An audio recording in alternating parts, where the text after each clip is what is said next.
Thanks, Donna. And back to the Middle East now, and the future of Mideast peace talks, a possible resurgence of terrorism, Israeli elections. These are among the issues that could be affected by escalating fighting in southern Lebanon now.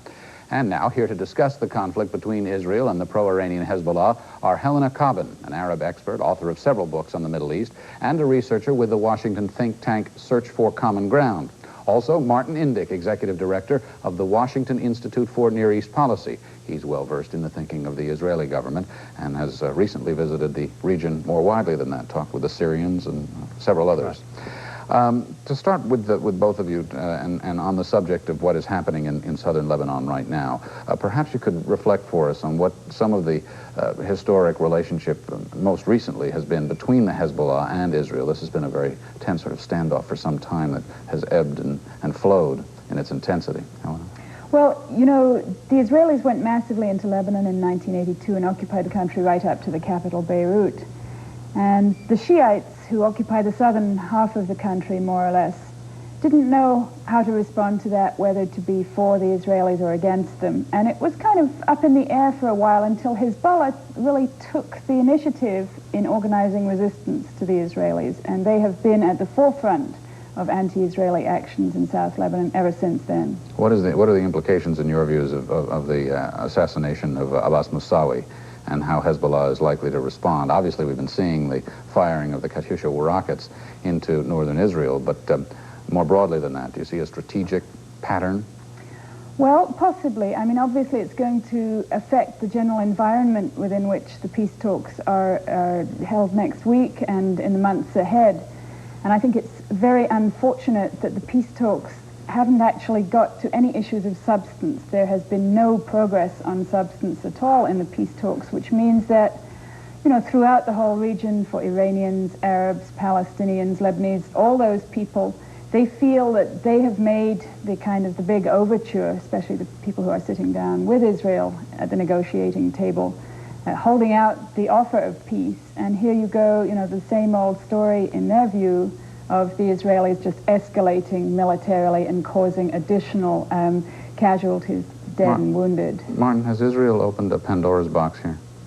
Well, the Pandora's box was opened. Violence always seems to accompany negotiations in the Middle East, either by those parties in the negotiations or by those parties against the negotiations. In the case of Hezbollah and their Iranian backers, they have been absolutely opposed to the peace negotiations, and since the start of the talks in Madrid last year, they have been stepping up their activities against Israel and in the security zone in the south, precisely to disrupt the negotiations. Israel has had its hand tied in responding to Hezbollah because of the American hostages and the concern that the Hezbollah would take vengeance on American hostages for any Israeli action, precipitating a crisis in U.S.-Israeli relations.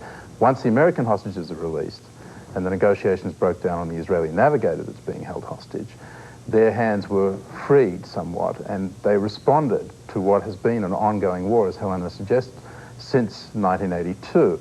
Now they've, in a sense, lopped off the head of this organization, and now they're trying to take off its arms, and since this is the vanguard of the rejectionist front that's opposed to the negotiations, if they succeed, and it's still a big if, we may actually see a calming down of that situation in the south. The Hezbollah are the only militia in Lebanon left with arms. They were supposed to be disarmed. Helena, let me follow up on that point. What is the likelihood that Hezbollah can be defanged?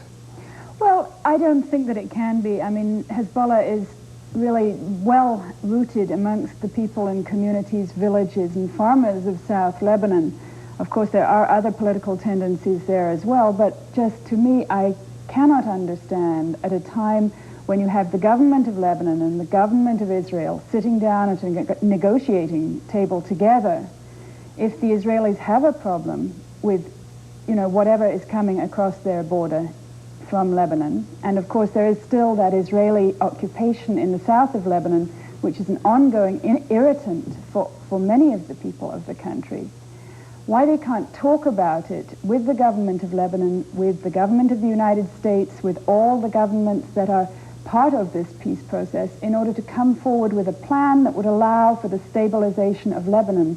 Rather than that, once again, it's unfortunate that we see this kind of violent escalation, which cannot be good for the politics of the peace process. And I'm not convinced by what Martin says. I mean, there's plenty of other people who are opposed to the peace process out there in the region. We're going to take a break here, but when we come back, I want to ask you about talking among the governments of the region and how successful that might be. Still ahead. Stay with us.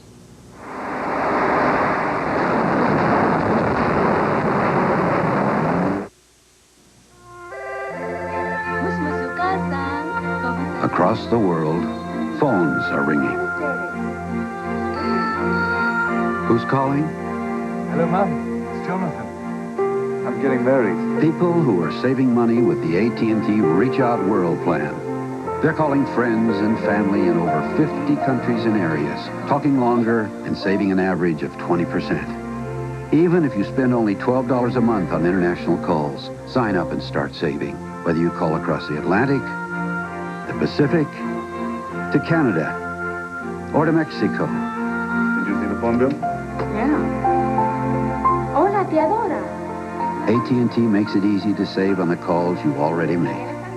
You'll even get a 5% discount on AT&T state-to-state calls made from your home. Call 1-800-445-3231 and sign up now. Because with this plan, when a loved one is far away, you can go ahead and call. I miss her, too. You could call her in Tokyo, huh? You want to call Grandma? And the longer you talk, the more you'll save. No need to wait for the right time to call either. You have over 120 hours a week to save. The AT&T Reach Out World Plan. With these savings and all the quality and service you expect from AT&T, it's our best value in international calling. I'll call you. We'll call you. So before you make your next international call 1-800-445-3231 and start saving an average of 20%. All for only $3 a month. Across the world, phones are ringing. Who's calling? Soon it may be you. Sign up now for the AT&T Reach Out World Plan. Call 1-800-445-3231. Continuing with our discussion on what is happening in southern Lebanon just now in the Israeli fighting there. Helena, Cobban, back to you. You made a point a moment ago that with the backdrop of the peace talks, shouldn't the Israelis really be talking to the Lebanese and the Americans and all the rest to work out some sort of arrangement? But isn't it a fact that the Lebanese have very limited influence in southern Lebanon? Well, of course, you would have to draw in other parties like the government of Syria, but I think at least if there is commitment and goodwill in the peace process, that people should try to work something out. You said the word Syria. I'd like to ask you both, Martin, starting with you. What do you sense are there any kind of prospects that Syria could be drawn into this situation now? There was a somewhat vague statement from the Syrian Army Chief of Staff quoted as saying it's Syria's duty to come to Lebanon's defense. Well, this is embarrassing for Syria. They've been backing the Hezbollah, but the one thing they don't want to do is get dragged into a conflict with a militarily superior Israel at a time when they don't have a superpower patron or a strategic ally in the region to back them up. So I think that on the one hand, the rhetoric will be strong, although tempered by a real concern that they not get involved in fighting, and I think that's one of the reasons why they're coming here to Washington on Monday to sit down and negotiate with Israel at the same time as that fighting with one of their proxies is going on in southern Lebanon. So you do see this military action as staying, at least for the moment, fairly limited? I think so. I think the Lebanese government doesn't have the capability to get involved, and the Syrian government doesn't have the interest to get involved, and the Israelis are making clear that this is a short-term, limited operation. And for all of those reasons, I think the parties involved in negotiations, as it turns out, both the Lebanese, the Syrians, and the Israelis, don't want the Hezbollah to disrupt the negotiating process. It's the Hezbollah who's against it, and although it's difficult and embarrassing for the Lebanese government and for the Syrians, and we'll hear about it in the negotiations here on Monday from them in the negotiations, I think that they have an interest in the situation calming down. What is your sense of what's ahead for these negotiations that are going to start up against this backdrop again next week? Well, I guess my expectation is that they won't move very fast. My hope is evidently that they do move fast, that there is some real progress on substance on all fronts, which will enable people throughout the region to be able to point to the decision to enter the negotiations and judge it a wise decision, because I know already there amongst Lebanese, amongst Palestinians, amongst Jordanians, there has been an increase in the criticism of their national leaders who have decided to enter these negotiations. And those criticisms will continue to mount until there is real progress, something that they can take home to their people and say, we have achieved this with the negotiations. Let's get there as fast as possible. Martin, share with us something. What are your impressions of the implications of Yitzhak Rabin becoming head of the Labor Party now? It's a change. I think it converts the election in Israel into a real two-man horse race. I think Rabin has a prospect of rejuvenating the Labour Party's chances in the elections. I'd be surprised if the Labour Party actually beats the Likud, but he is the most popular Israeli leader in a kind of beauty contest polls. And Likud has a certain vulnerability in a faltering economy, a dwindling immigration from the former Soviet Union, and strained relations with the United States over the question of the loan guarantees. So if Rabin looks like he can deliver better than Shamir, I think the Labour Party has better chance of doing well. Now, what that would create is a situation where Labour and Likud were basically equal as a result of the elections, and I think then we're likely to see a national unity government between another coalition. Shamir and Rabin, and Shamir can get on well with Rabin, whereas he could not with Peres. And then you would have a coalition of the center, I think, with Rabin's strategic vision and Shamir's political weight, ability to deliver, a chance of moving forward in the kind of progress that Helena wants to see. Okay. But I think it will come later, after the election. Martin Indyk, Helena Cobban, thank you both very much. Donna? Frank, thank you. Still to come on the International Hour, a new UN report that says conditions in Iraq under Saddam Hussein are deplorable. CompuServe is the world's largest network of people with personal computers. CompuServe can turn your computer into a limitless source of information and resources that will simplify your work and enrich your life. It combines the power of your computer with the convenience of your telephone to bring you hundreds of online services, like a reference library and international news wires. It helps you decide on investments, make airline reservations, and shop the electronic mall. It connects you with other computer owners and offers games against opponents around the country. Just call 1-800-522-4477 for more information, or to join CompuServe. Just call this number today and get a membership kit for only $39.95 with usage charges as low as 10 cents a minute. CompuServe. You'll never stop finding new ways it can help you. Have you tried Folgers coffee singles? One coffee In its own filter. Singular sensation, every single cup you brew. It's like brewing a whole pot. One cup at a time. Singular sensation, fresh brewed morning for you. There's ground roast in here. In its own filter. Folgers, singular sensation, just for one. Folgers coffee singles. One sensational way to wake up. Shocking, a simple way to describe a new United Nations report on Iraq under the rule of Saddam Hussein. The UN document describes the torture of hundreds of thousands, daily executions, and hangings. What a UN special investigator says are some of the worst atrocities since the days of Nazi Germany. Iraq says the report is just a smear campaign. CNN's Rick Salinger has more on the story. 10-year-old Ammar Tanim's face was burned beyond recognition by shells fired from the forces of Saddam Hussein. It happened during the Shiite rebellion following the Gulf War. He said he ran away when the fire came from the bombs. His parents, brothers, and sisters were killed. He is now undergoing surgery in a London hospital after being brought here by a British politician. This boy shows that human rights in Iraq are a very sick joke indeed. There's no such thing as a right of a human being to be free or to be alive or to not to be tortured in Iraq. Masoud Najim can no longer see. He was blinded with severe burns and shrapnel in his eyes from the Iraqi bombardment of Basra. He puts the blame on Saddam Hussein. He is against all the Iraqi people. He is a wild man. He is not really a human being. He is against his people. He was flown to London from Iran for operations to restore his sight. According to a report just released by the United Nations Human Rights Commission, such cases are not rare. It says the Iraqi government is directly responsible for massive numbers of human rights violations. They could total in the hundreds of thousands of cases. Former Dutch Foreign Minister Max van der Stoel headed up the UN team in Iraq. He recommends that United Nations observers be sent to Iraq to pressure the Baghdad government. He said few parallels of the abuses can be found since World War II. In northern Iraq, he says the Kurds have been subjected to mass executions, disappearances, and torture. Thousands reportedly killed by chemical weapons attacks. In the south, the report claims the shrine of Imam Ali in Najaf was desecrated as part of a concerted attack against the Shiite clergy. Nearby in Karbala, the holy shrine of the Imam Hussein suffered a similar fate.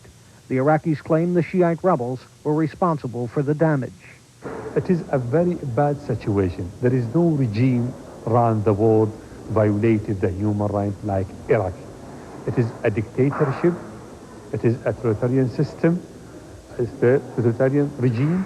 He views all the kind of human rights. A recently released tape showed two of Iraq's ministers beating Shiite rebel prisoners. It also showed executions. Iraq says the United Nations report is part of a Western-orchestrated political smear campaign. Rick Salinger, CNN, London. Backache? Try Momentum Muscular Backache Formula. Momentum has extra medicine to help relieve your backaches fast. It's amazing what a difference a little paint and a couple of Momentum can make. Momentum Muscular Backache Formula.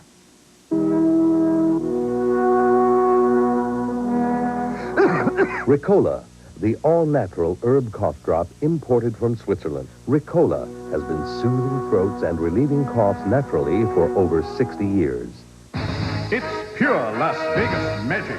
Excalibur Hotel Casino, Las Vegas. All rooms $39 Sunday through Thursday. 7 marvelous restaurants. Non-stop entertainment. Phone 1-800-937-7777. Excalibur. It will take your breath away. International Hour continues, followed by Early Prime after this local commercial break. Next on CNN. No matter what you drive, large or small, foreign or domestic, when you have drivetrain problems, there's one place you can always count on for fast, fair, reliable repair work.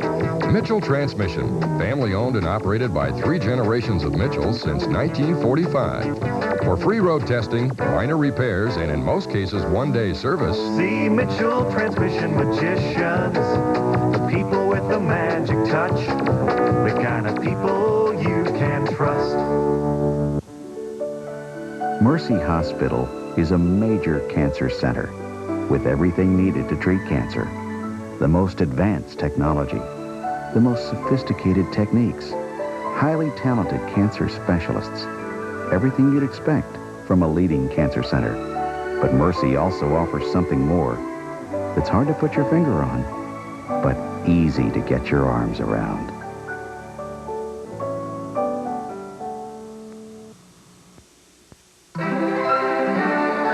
This is CNN. Officials say Britain is in the grip of the longest recession since the 1930s. The soft economy led to some sharp words today in the House of Commons. Labour leader Neil Kinnock laid the blame squarely at the feet of Prime Minister John Major.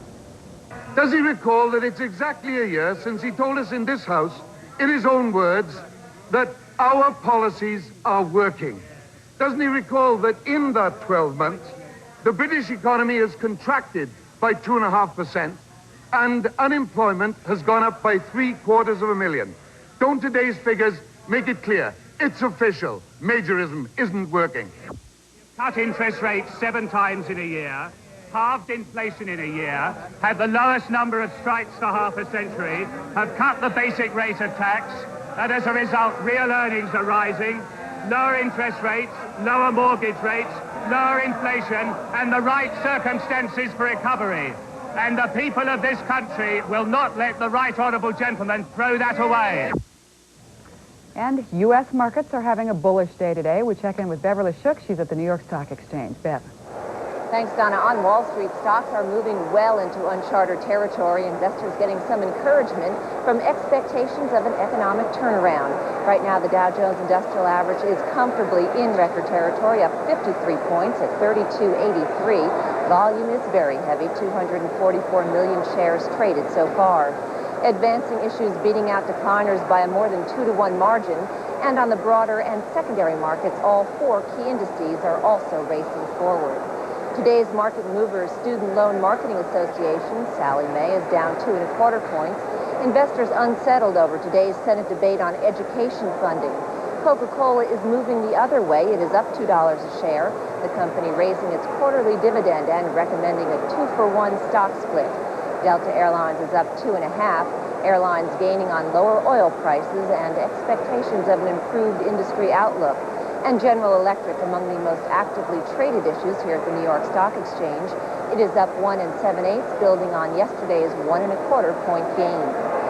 Thai Airlines is gearing up to go public. The state-owned national carrier today saying it will make an initial public offering of 95 million shares. Trading will begin on the stock exchange in Thailand in May. And the dollar is holding steady. It is up ½ yen against the Japanese currency. It is unchanged against the German mark, but the dollar is up ½ cent against the British pound.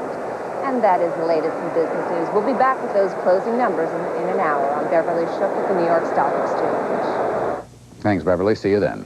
South Africa's president calls it a question of honor. President F.W. de Klerk says it's time to find out if the country's whites back his political reforms.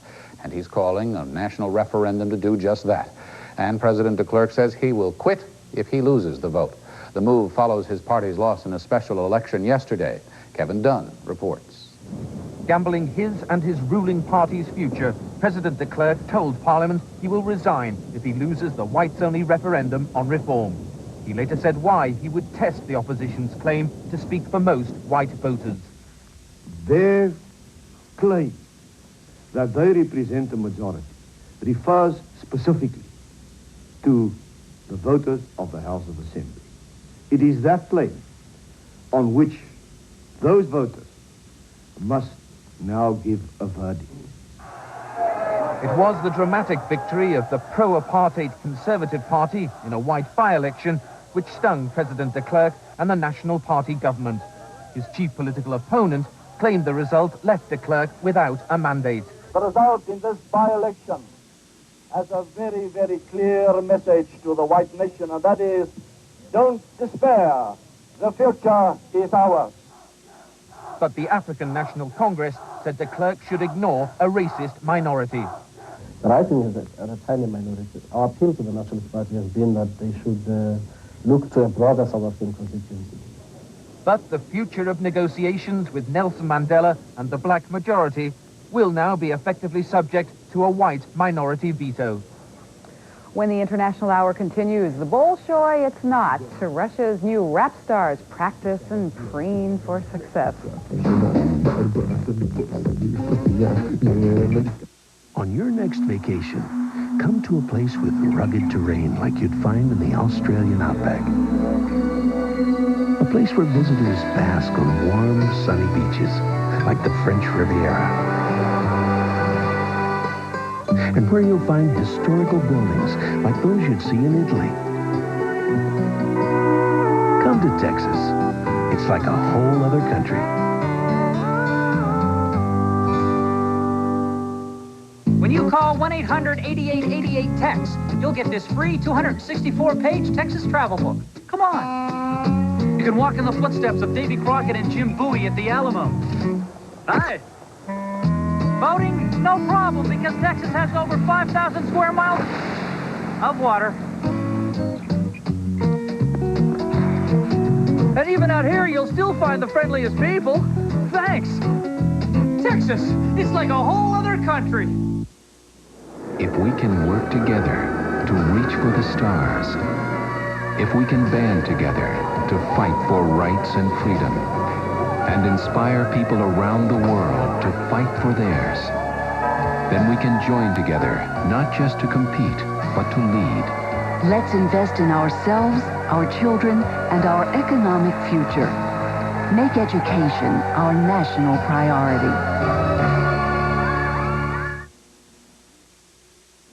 I'm Cheryl Atkinson, in 22 minutes on Early Prime. Part of a federal panel's recommendation on whether silicone gel breast implants should stay on the market is just in. We'll have a live report. The search continues for 3 convicted killers who escaped from prison, some for the second time. We'll also talk to a pair who've been riding the dusty trails for decades. Roy Rogers and Dale Evans join us for Early Prime at the top of the hour. All right, Cheryl, we'll see you soon. And the skiers are speeding down the hill. Jim Huber is here with an Olympic update. Jim? Donna, some much faster than others. If there were any doubts about Petra Kronberger being the world's greatest woman skier, she erased them in her own mind as well today. Winning her second gold medal of these Winter Olympics with a stunning run in the slalom. She called it a once every 100 years kind of run. She has time for another. She only turns 23 tomorrow. In the men's 20K biathlon, Evgeny Redkin of the United team hit all 20 targets and denied Germany's Mark Kirschner a third gold medal in these games. And the Dutch celebrated their first men's gold medal in 16 years in speed skating when Bart Veldkamp won the 10,000 meters today. And so this is how they stand now going into the final weekend of these games. The Germans far ahead now. 10 gold, 25 total medals. Unified team, and Austria still deadlocked for second. Norway there a goal behind them, and nobody else even close. The American bobsledders continued their soap opera ways today, kicking football star Herschel Walker off the 4-man team this weekend in favor of the veteran Chris Coleman. CNN's Tom Kirkland talked with Walker about that. But one thing you want to do is you want to get the driver comfortable. That's what you want to go with. And like I said, I'm not going to argue with him. I said it a long time ago that, I just want to go out and compete. And Chris, there's no sense in he and I competing. He had a tough time making it. And if Randy is comfortable, if he thinks that's going to be good for his team, I think he should go with it. Is this just another chapter in the ongoing off-track controversy involving the bobsled team? It seems they just can't get away from all of this stuff. Well, it's hard to say. This is something that I think Randy and Chris been talking about for a long time. And, one thing that I mentioned to them is they should do it. They should have done it early and not just wait till now to do it, because you don't have that much time to work out. You don't have that much time to train, but yet they've waited so long. But they've been together. They've been together for a long time, and maybe it's going to work out well.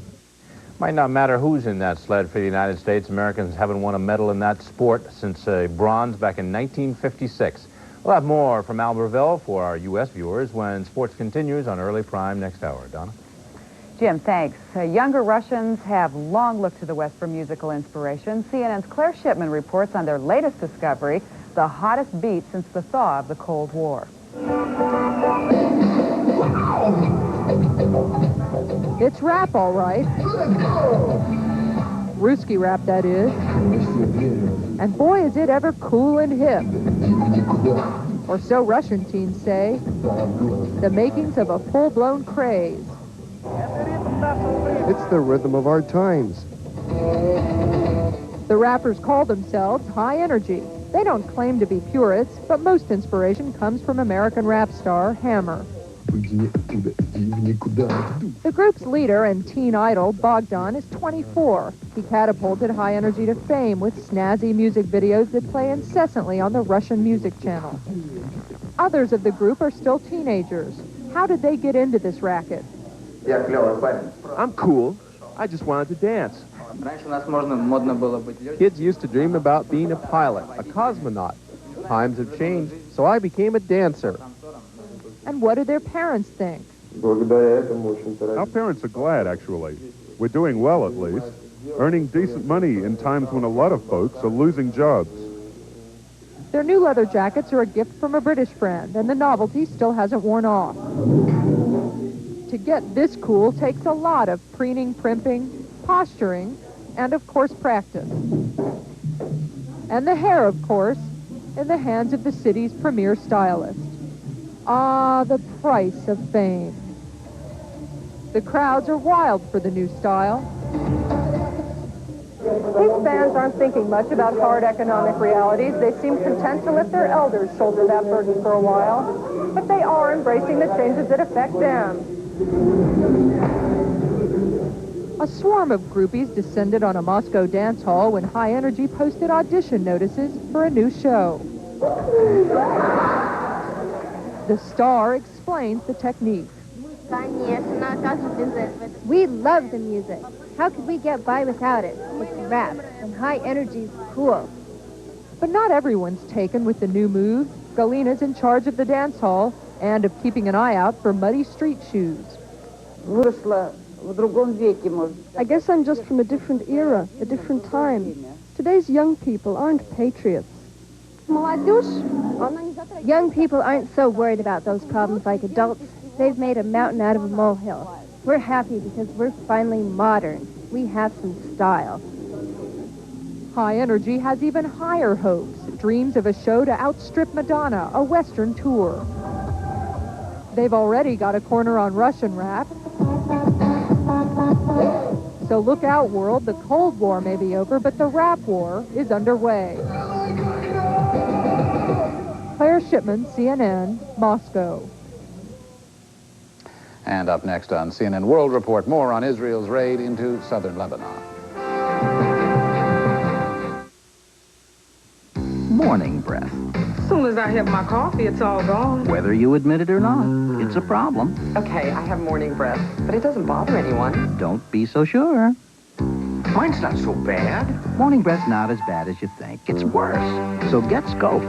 Its two powerful ingredients kill 90% of the bacteria that cause morning breath. Was my morning breath really that bad? There's no denying morning breath, so save your breath with Scope. I was going over my bank statement, and I saw that my rates had never been so low. This is all I'm earning?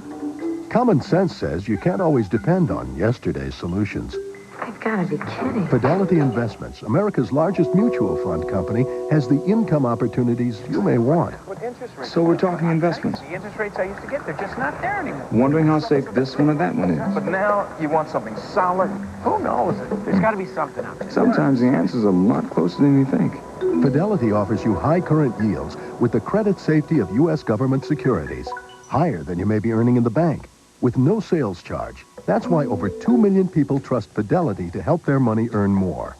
So call Fidelity now for this free booklet, a common sense guide to investing for income.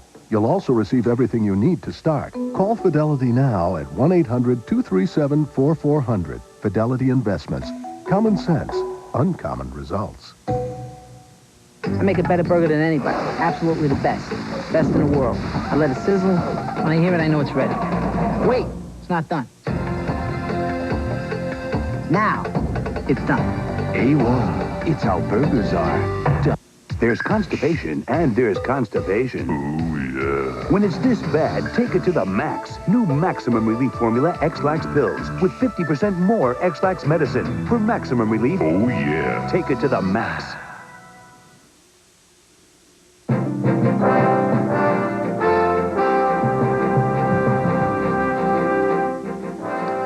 And time now for the CNN World Report segment, where we bring you news as reported from the perspective of broadcasters from around the globe.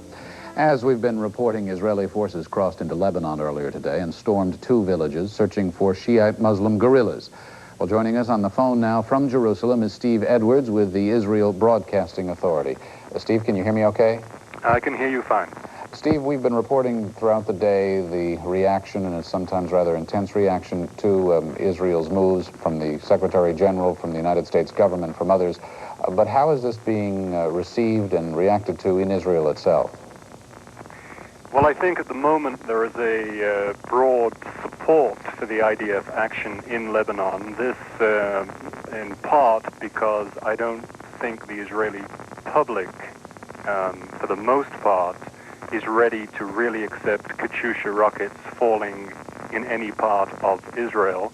Kiryat Shmona has suffered Katyusha attacks in the past, most notably prior to the Lebanon War in 1982. It's a situation which has been broadcast on television and in radio widely, and there is a large support and sympathy for the people up there. And consequently, I think the IDF action so far has been supported by the Israeli public, although there have been some voices of criticism who have said that the situation is dangerously reminiscent to that of 1982 prior to the Lebanon War. But those voices of criticism still fairly few in number? I would say so at this stage. Now, what is the reading that you get there as to what the duration and scope of this operation may be? We have been receiving assurances that this is going to be a short operation. I think the term used, limited, is going to be limited in scope, and that as soon as the mission is accomplished, the forces will return immediately to base. My initial impression was that this was intended to be really a short operation. Of course, the forces are still in there, and now we've received word of dead and injured, and the operation is ongoing. And Steve, from the Israeli point of view, what impact on the peace talks scheduled to resume here in Washington next week? Well, I think that's difficult to say at this stage. Peace talks will go ahead.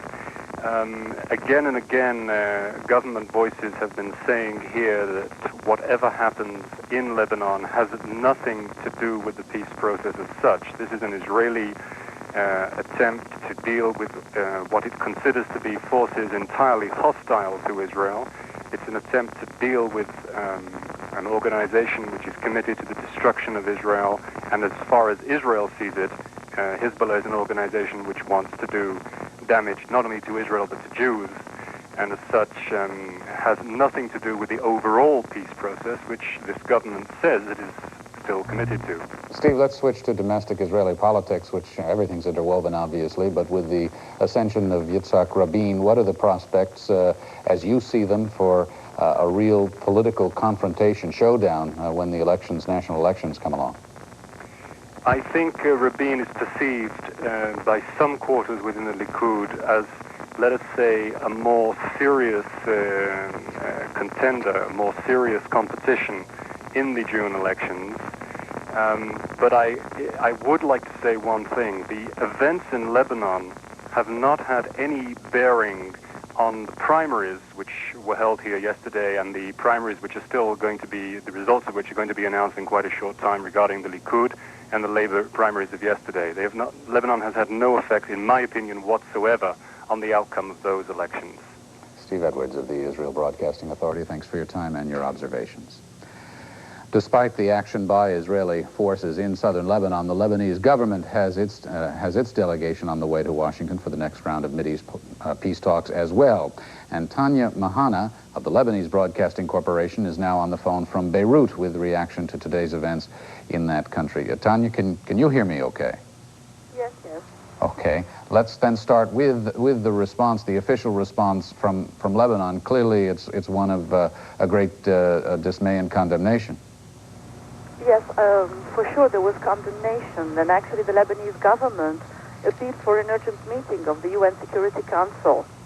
And then the Lebanese defense minister was in Syria yesterday and this morning, and he came back and he said that he's got the full support of the Syrians, but he didn't give any details on this support, how it's going to be.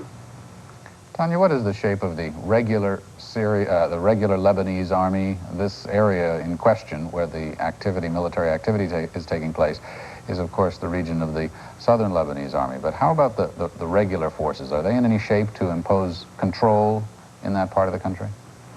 No, I don't think so. I don't think they are in a shape to oppose the Israeli army in this area. And actually the area where you had the confrontations today were area under the UNIFIL, the United Nations Keeping Forces control, not under the Lebanese army control. There was no direct confrontation yet between the Lebanese army and the Israeli army. What is the talk you are hearing in Beirut from Lebanese government officials and from Syrian representatives there about the disposition of Syrian forces? I don't think the Syrian forces are going to have any confrontation with the Israeli forces, not now. Okay, Tania, Mehanna. I don't think they will. Thank you very much for your time from Beirut. We appreciate that. We'll be talking to you again in the future. And when CNN World Report returns, the political climate in South Africa heats up following Wednesday's Conservative Party by-election win. We'll have a report. But first, let's check tomorrow's forecast for selected cities around the globe.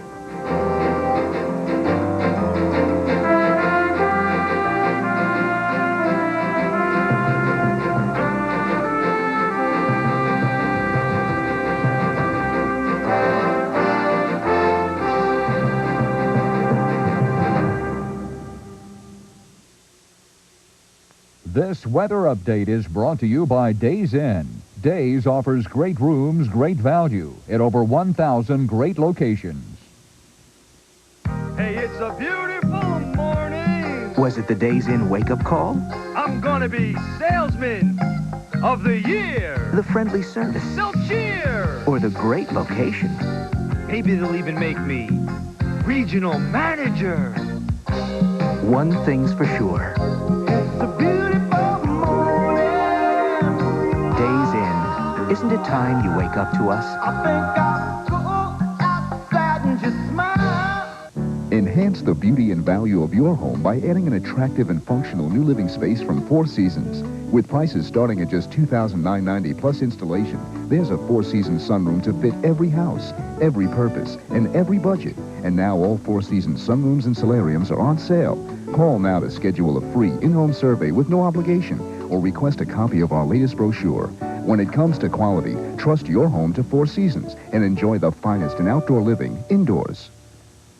Here's an opportunity to receive a free copy of William F. Buckley's historic Agenda for the 90s. When you get National Review, you'll have news and opinion you can't find anywhere else. A National Review gives you insights into current events and information about important issues from a decidedly different set of priorities. Call this toll-free number now and we'll send you absolutely free Agenda for the 90s. For a trial subscription to National Review, call 1-800-257-1257. That's 1-800-257-1257.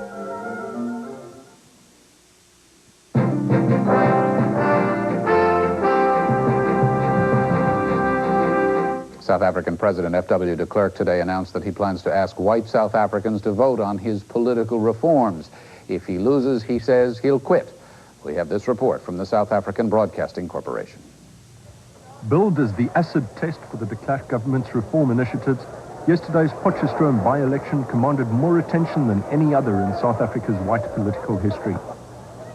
For 25 years, it had been one of the National Party's safest rural seats. But the battle for Potch was more than a party political contest. F.W. de Klerk had said it himself. This one was going to be the sternest test yet of white political sentiment, and the record poll of close on 76% pointed the way. Certainly, the result was no surprise. Most analysts here had predicted a Conservative victory, but few foresaw the extent of that win. The CP's majority of more than 2,000 votes represents a swing to the right of no less than 11%. That was achieved in part by the Conservatives' merciless exploitation of the biting recession, of the government's curiously timed announcements of cutbacks in white education, and of rocketing crime and unrest. And despite the fact that it was a whites-only contest fought in a conservative corner of the country, the extent of the shift to the right has cast the spotlight on the CODESA negotiating forum and the National Party's next move. How fast does de Klerk press ahead with his reforms? And what of the promised referendum? Certainly the air here is thick with predictions. We are uniting our people. We are uniting our people in a formidable force, which will enable us to meet all the demands and the challenges of the future. We shall never surrender. It is a message for the government that they cannot continue negotiating our nation out of us, our political power and our say in our own land. And I think it has a message also for CODESA to rethink their whole program. And if the Nationalist Party wants to tailor its policies on that, we'll never be able to have a negotiated settlement in this country. So we feel that they should look beyond Potchefstroom and look to South Africa as a whole, as their constituency, and proceed with the negotiation process. Only time, it seems, will answer this country's prickly political questions. But for now, in Potchefstroom at any rate, the white right is in the ascendancy. Steve Shawnee, Johannesburg, South Africa, for CNN World Report.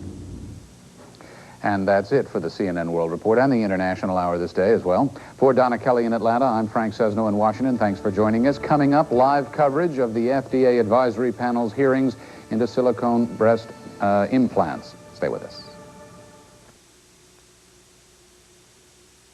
Coming up, early prime, followed by Inside Politics 92, after a word from your local cable systems here on CNN.